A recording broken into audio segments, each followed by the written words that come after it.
अच्छा, सिखों के लड़के बूटा सिंह को मोहब्बत हो जाती है, मुसलमानों की लड़की जैनब से शादी कर लेते हैं।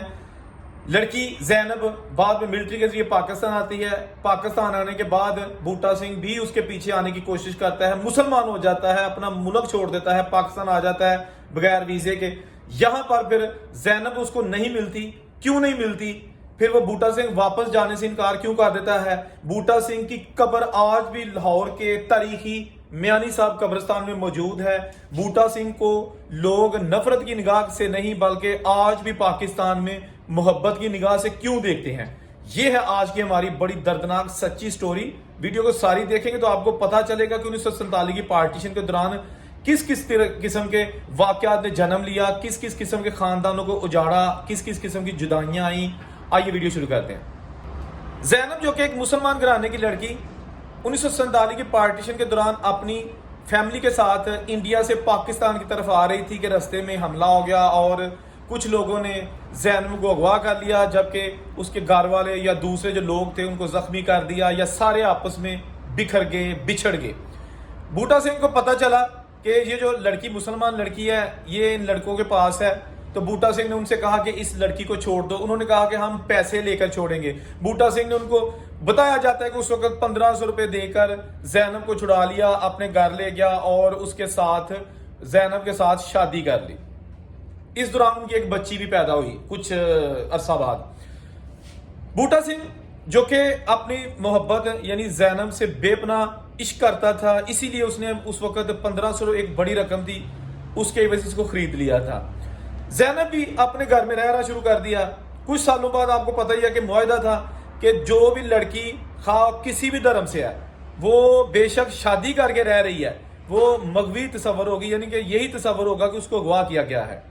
यानी मुआहदा ये था कि अगर हिंदू लड़की किसी मुसलमान के घर रह रही है, बेशक लड़की कह रही है कि मैं अपनी मर्जी से रह रही हूं, लेकिन वो तस्वर नहीं किया जाएगा, यही तस्वर किया जाएगा कि ये अगवा करके रखी गई है।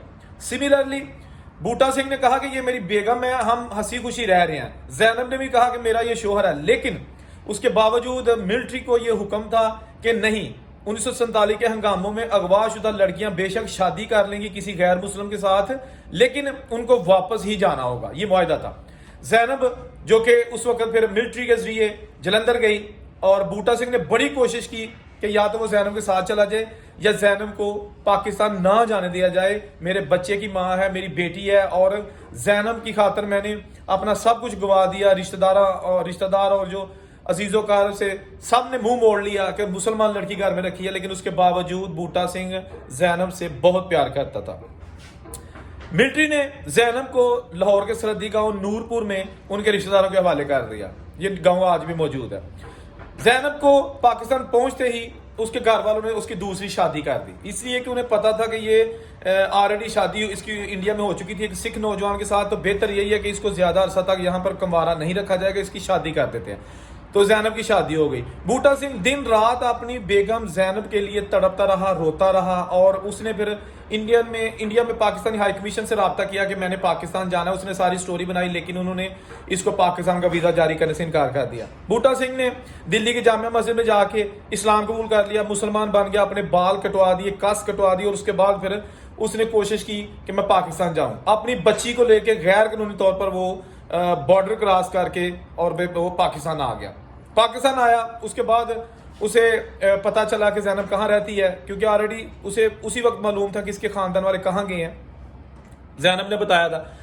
ये वहां जाता है और उसके घर वाले इसको बहुत मारते हैं और कहते हैं कि तुम यहाँ क्यों आए हो। उन्होंने पुलिस को रिपोर्ट कर दी कि ये गैर कानूनी तौर पर एक सिख यहाँ पे घूम रहा है। पुलिस उसको गिरफ्तार करके ले जाती है। वो वहां पर जो है ना, जब अदालत में मुकदमा चलता है तो अदालत को कहता है, जज को कहता है कि जनाब मुझे सजा देने से पहले ये सुन लें कि वो जो लड़की है जैनब है, आप उसे एक दफा बुला लें, उसे बताएं बूटा सिंह यानी मेरा नाम जमील है, तो जमील आया है, बूटा सिंह आया है, तो वो यकीनन मेरे साथ जाएगी। बड़ी मिन्नत समाजन के बाद अदालत ने इस दरखास्त को कबूल कर लिया और जैनब और उसके घर वालों को मुकर्रर तारीख यानी कि हफ्ते बाद बुला लिया अदालत में। अदालत का कमरा खचाखच भरा हुआ था, क्योंकि ये अपनी नोयत का एक मुनफरद केस था, वाद केस था कि जिसमें एक सिख मुसलमान बन के अपनी बेगम के पीछे आ गया और उसको इंडिया ले जाना चाहता था, बच्ची भी उसके साथ थी। उसके बाद अदालत ने जब देखा कि बूटा सिंह और दूसरी जो जैनब है वो सारे आ चुके हैं। तो अदालत ने, जज साहब ने जैनब से पूछा कि आप इस नौजवान को जानती हो? बड़े धीमे से, सहमे हुए, घबराए हुए लहजे में जैनब ने नीचे से नजरें उठाकर बूटा सिंह की तरफ देखी और कहा कि जी। अदालत ने कहा ये कौन है? उसने कहा ये बूटा सिंह है, मेरा पहला शोहर है, इंडिया में मेरे इसके साथ शादी हुई थी, मेरी एक बच्ची भी है। बहरहाल जो वाकया था जैनब ने सच सच बता दिया। लेकिन उसके बाद जज ने पूछा कि आप इसके साथ इंडिया जाना चाहती हो? तो अब उसके घर वाले भी उसको नजरों से घूर रहे थे और डेफिनेटली वो एक अपने फैमिली में आ चुकी थी। तो उसने कह दिया कि नहीं। बूटा सिंह जो है ना वो कांपने लगा, बड़ा परेशान हो गया, रोना शुरू कर दिया और बहरहाल वो बूटा सिंह को जैनब ना मिली। उसके बाद बूटा सिंह जो है ना उसने कहा कि जैनब को कहा कि आप मेरी बेटी रख लो, मैं बेटी को कहां लेके जाऊंगा, कम से कम हमारी निशानी तो आपके पास रहेगी। लेकिन जैनब ने, जो भी था दबाव था या जो भी था, जैनब ने उस बेटी को भी रखने से इनकार कर दिया। बूटा सिंह उस बेटी को लेकर निकल पड़ा और वो उसने सोचा कि अब हम बेहतर यही है कि वापस चले जाते हैं। लेकिन उसका पाकिस्तान छोड़ने को दिल नहीं कर रहा था। लाहौर रेलवे स्टेशन पर पहुंचा, वहां पर ट्रेन आ रही थी। उस वक्त स्टीम वाले इंजन थे, काले इंजन थे। तो बूटा सिंह ने अपनी बच्ची समेत उसके आगे छलांग लगा दी। बच्ची तो बूटा सिंह के हाथ से आगे निकल गई, पटरी क्रॉस कर गई, मतलब झटके के साथ, जबकि बूटा सिंह वहीं पर इंतकाल कर गया। ट्रेन बूटा सिंह के ऊपर से गुजर गई। उसके बाद ये स्टोरी ऑलरेडी पता था, कानून की नजरों में ये मामला था, क्योंकि बूटा सिंह अदालतों और पुलिस कचहरियों से होकर आया था। हर तरफ ये बात जंगल में आग की तरह फैल गई कि जी एक सिख की मौत वाक़या हो गई है, वो जैनब के लिए आया था, जैनब उसको नहीं मिली, जैनब की दूसरी शादी हो गई और बूटा सिंह ने खुदकुशी कर लिया या बूटा सिंह की मौत वाक़या हो गई है। उसके बाद फिर बड़े ही उन्होंने, जब लोगों को पता चला बूटा सिंह की सादगी पर, उन्होंने उसकी मोहब्बत पर, बहुत सारा बूटा सिंह के लिए प्यार था लोगों के लिए। जिसको पता चलता कि बूटा सिंह की स्टोरी क्या है तो हर बंदा बूटा सिंह को जो है ना उसकी लाश को उसके साथ उसके जनाजे में गया और बहुत बड़ा तारीखी जनाजा हुआ। उसके बाद बूटा सिंह को, यानी कि जमील मुसलमान बन चुका था ना, मियानी साहब कब्रिस्तान में दफना दिया, जैसा कि उसकी कब्र आज भी मौजूद है। जब दफना के सारे लोग चले गए तो जैनब के ससुराल वालों को पता चला कि जी बूटा सिंह को इतना प्रोटोकॉल मिला है। उन्होंने आके उसकी कब्र कुशाई की, उसको अंदर से उसकी बेहुरमती की, उसकी लाश की भी बेहुरमती की। इतना गुस्सा था जैनब के ससुराल वालों को बूटा सिंह पे।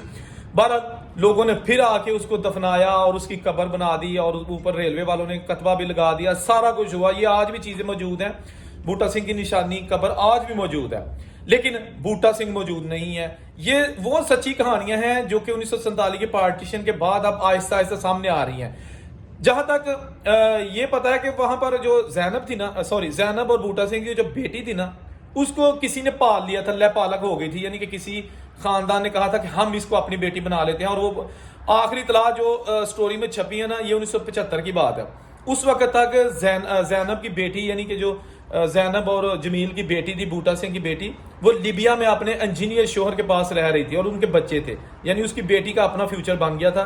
लेकिन जैनब का कोई पता नहीं चल सका कि जैनब के कौन से हालात थे, क्या हालात थे, किन हालात में वो रही, उसके बच्चे कहाँ हैं। लेकिन बूटा सिंह का ये हो गया कि उसने अपनी मोहब्बत की खातिर इंडिया भी छोड़ दिया, मजहब भी छोड़ दिया, जैनब फिर ना मिली और फिर कब्र मिली, जो कि आज भी उसके अपने मुल्क में नहीं बल्कि पाकिस्तान में है। जहां रहें खुश रहें। कमेंट करके बताइएगा स्टोरी कैसी लगी। अल्लाह हाफिज।